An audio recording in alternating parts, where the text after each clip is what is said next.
na remuneração, independente da sua qualificação profissional, seu nível de escolaridade,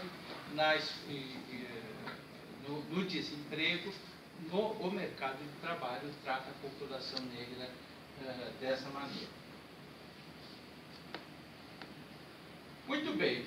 O que eu estava querendo aqui trazer principalmente como reflexão, que essa situação que nós vivemos no mercado de trabalho hoje, ela não é resultado apenas da maldade dos homens, ela não é resultado apenas de uma situação que nós vivemos hoje, ela é resultado de um processo histórico que começa lá durante o período da escravidão e que, para justificar a escravidão, vai se construindo uma ideologia que hierarquiza as pessoas segundo a cor da pele, e essa ideologia que nós damos o nome de racismo. Então, a construção do racismo é resultado principalmente da escravidão, é uma tentativa de justificar a escravidão. E a escravidão no Brasil durou 350 anos, nós sabemos que foi o país onde a escravidão foi mais longeva, né?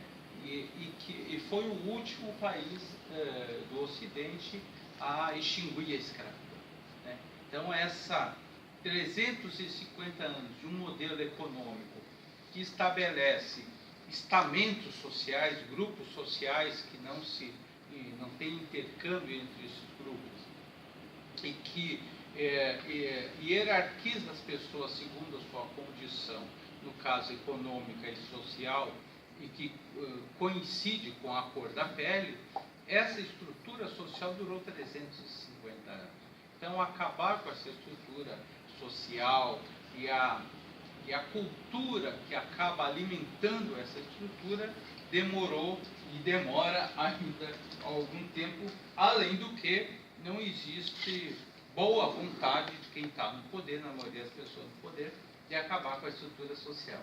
Então, a escravidão e as razões para o seu fim.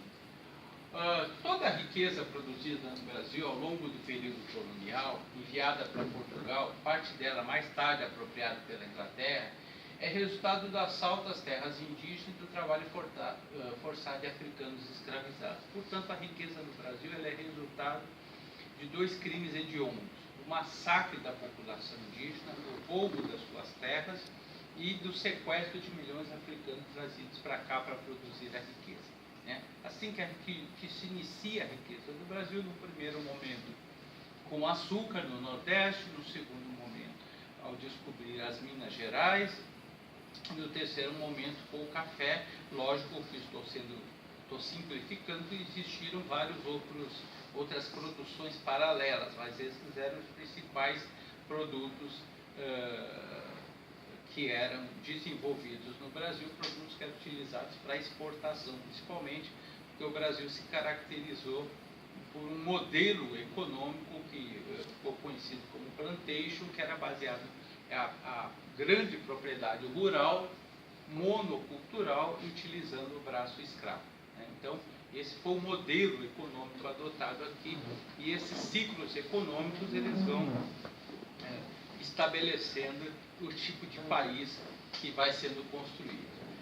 Contudo, dialeticamente, no interior daquele modelo econômico, foram sendo gestadas as contradições que iriam promover sua superação.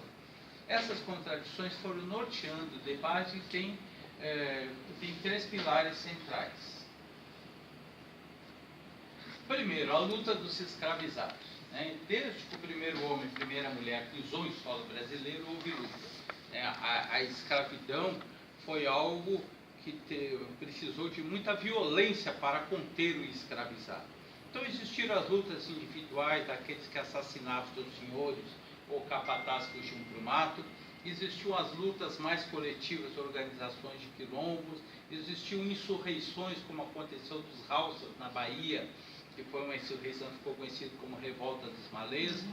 Existiu um verdadeiro país dentro do Brasil que abrigou mais de 90 mil pessoas, durou mais de 90 anos, abrigou em torno de 20 mil pessoas, e nesse país viviam negros fugidos da escravidão, indígenas fugidos da escravidão e até mesmo brancos que eram perseguidos pelo poder colonial. Este país os negros chamavam de Angola Janga, Os brancos, quando foram lá nas suas várias incursões para tentar derrotá-lo, chamaram de Palmares. Então ficou conhecido como o Quilombo de Palmares, que na verdade é equivocado, porque não era um quilombo, era uma federação de vários quilombos, um verdadeiro país. Então, o mais correto seria chamá-lo República de Palmares, ou um outro nome, mas não um quilombo, porque chamá-lo de quilombo é reduzir a importância e o tamanho que foi Palmares. Então, esses são exemplos da luta e da resistência que houve durante todo o período da escravidão. Existe um debate, só para citar, de que, porque no século XIX, somente a partir da segunda metade do século XIX, ficaram muito famosos aqueles chamados abolicionistas, né? Luiz Gama, os irmãos Rebouças, José do Patrocínio no Rio de Janeiro, que eram lideranças negras intelectualizadas, a maioria eram advogados, né? Já teve tradição, né, dos advogados de lutarem pela liberdade, mas eram pessoas que eram exceções dentro da imensa massa de negros e que se tornaram lideranças na luta contra a escravidão, tanto do ponto de vista da sua ação jurídica quanto da sua ação política. E tiveram a solidariedade de alguns grupos de brancos intelectualizados que se solidarizaram com a luta dos negros. Essas figuras tiveram uma expressão muito grande, porque eles estavam no ambiente urbano, eram letrados, tinham acesso aos jornais, etc. Ocorre que existe um outro grupo que, no entendimento de alguns autores, representava o epicentro da luta contra a escravidão, que eram aqueles que estavam no ambiente rural, que estavam dentro das fazendas, que faziam um enfrentamento mais acirrado contra o poder dos escravistas. Então existe essa polêmica, qual seria o epicentro da luta contra a escravidão desses grupos que lutaram, grupos de negros que lutaram. Eu particularmente sou da opinião que o epicentro na verdade era o ambiente rural, sem desprestigiar o papel que tiveram essas lideranças negras urbanas, intelectualizadas. Mas é um debate que eu acho que é bom que a gente se aproprie desse debate, quem tiver interesse em aprofundar, acho que esse debate é interessante. Contudo, o que eu queria destacar que uma das razões para o final da escravidão, eu diria a principal dela, foi a luta dos escravizados.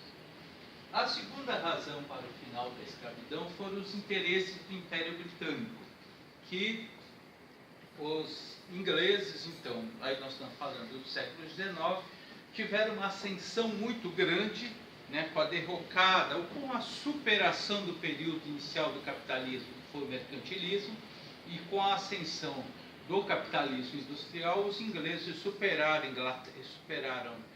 Portugal e Espanha e se tornam aquela grande potência mundial. Os ingleses querem vender os seus produtos, que faz parte do capitalismo, vender os seus produtos. O escravizado não compra nada porque ele não tem salário. Então é do interesse do Império Britânico pressionar Brasil e Portugal, e ele faz isso utilizando tanto a força quanto os meios diplomáticos, para que acabasse com a escravidão, de maneira que o escravizado se transformasse em trabalhador assalariado e pudesse comprar os seus produtos. Assim eles vão